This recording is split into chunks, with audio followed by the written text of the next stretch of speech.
नमस्कार दोस्तों, आज की इस वीडियो में हम बात करेंगे इस्चेमिक स्ट्रोक के बारे में जो हमें पैरालिसिस के पेशेंट के अंदर देखने को मिलता है या ये कहा जाए इसी कारण पैरालिसिस यानी लकवा होता है।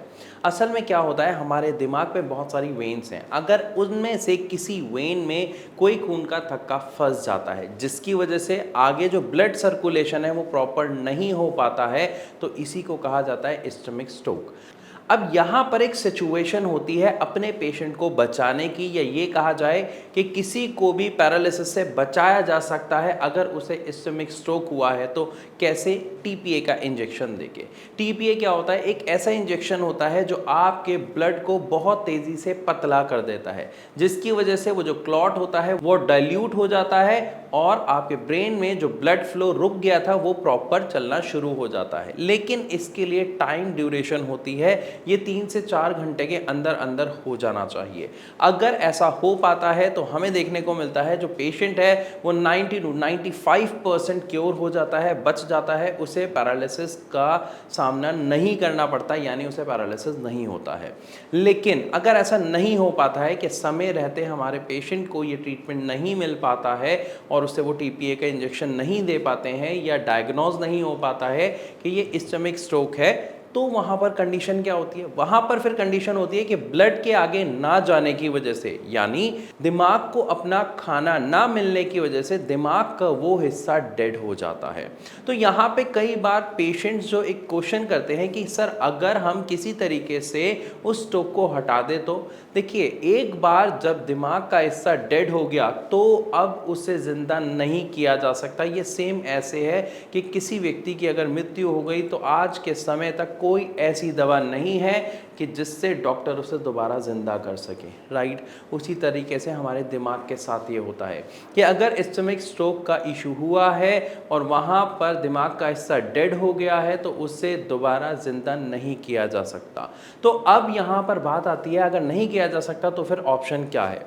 देखिए, इस कंडीशन के कारण ही हमें देखने को मिलता है पैरालिसिस। और पैरालिसिस जब हो जाता है किसी व्यक्ति को तो हमें अगले 4 से 5 महीने में अपने पेशेंट के अंदर बहुत अच्छी इम्प्रूवमेंट देखने को मिलती है। अब बहुत सारे लोगों को ऐसा लगता है कि दवाई बहुत अच्छा वर्क कर रही है, कुछ लोगों को लगता है कि वो मंदिर गए थे, उन्होंने मन्नत मांगी थी, इस वजह से ऐसा हो रहा है। सबके अपने अपने थॉट्स होते हैं, but what is the reality behind it? Try to understand it.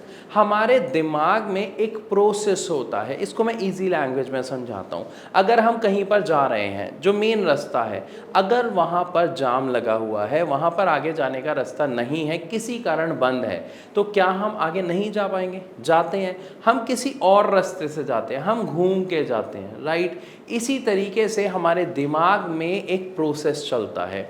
उस प्रोसेस में क्या होता है कि दिमाग का अगर एक हिस्सा काम करना बंद कर चुका है या उस दिमाग का कुछ ही थोड़ा सा हिस्सा काम कर पा रहा है, तो उसको और बूस्ट करने के लिए जो दिमाग का दूसरा हिस्सा है जो बिल्कुल सही है, जहाँ पर ब्लड फ्लो प्रॉपर हो रहा है, वो दिमाग के डेड वाले हिस्से का काम सीखना शुरू कर देता है। इसीलिए हमें अपने पेशेंट के अंदर 4 से 5 महीने में बहुत अच्छा इंप्रूवमेंट देखने को मिलता है कि वो धीरे धीरे बैठने लग जाते हैं, अपना बैलेंस संभालने लग जाते हैं, चलने लग जाते हैं, बोलने लग जाते हैं। लेकिन 4 से 5 महीने के बाद 6ठा महीना आते आते आप देखेंगे कि ये जो प्रोसेस है बहुत स्लो हो जाता है, ये जो इम्प्रूवमेंट है ये बहुत स्लो हो जाती है और 8 से 9 महीने के बाद ये जो इम्प्रूवमेंट है ये ना के बराबर हमें देखने को मिलती है। तो यहाँ पर सवाल उठता है कि ऐसा क्यों होता है?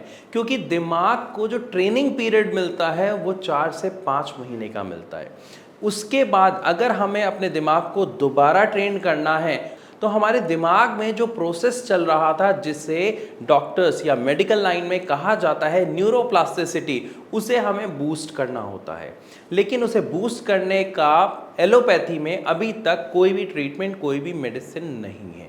लेकिन उसी के दूसरी तरफ अगर मैं बात करता हूँ होम्योपैथिक मेडिसिन की, जो बहुत टाइम पुरानी है कंपेयर टू एलोपैथी, उसमें इसका सोल्यूशन ट्रीटमेंट अवेलेबल है।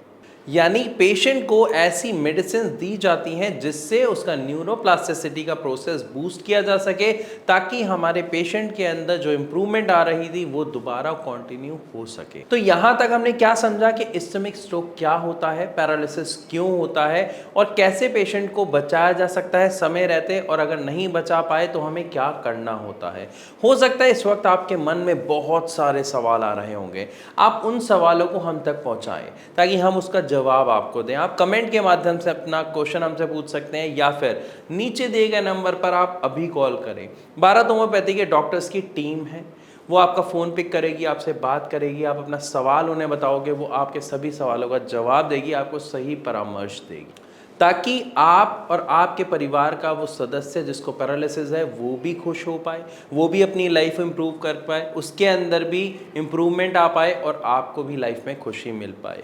मैं आशा करता हूँ इस वीडियो से आपको काफ़ी कुछ सीखने को मिला होगा। अगर हाँ तो इसे लाइक ज़रूर करें। ऐसी और वीडियोज़ के लिए हमारे चैनल को सब्सक्राइब कर ले, और हाँ ये रिक्वेस्ट है कि इसको ज़्यादा से ज़्यादा शेयर करें, ताकि जितने भी पैरालिसिस के पेशेंट्स हैं या इवन जिनके घर में किसी को पैरालिसिस नहीं हुआ है वो समय रहते ये सीख लेके जान सकें और अपने पेशेंट्स को बचा सकें, अपने उस परिवार के सदस्य को बचा सकें। इसी के साथ आपसे चलने की इजाज़त चाहूँगा। मिलूंगा अपनी अगली वीडियो में, तब तक के लिए नमस्कार।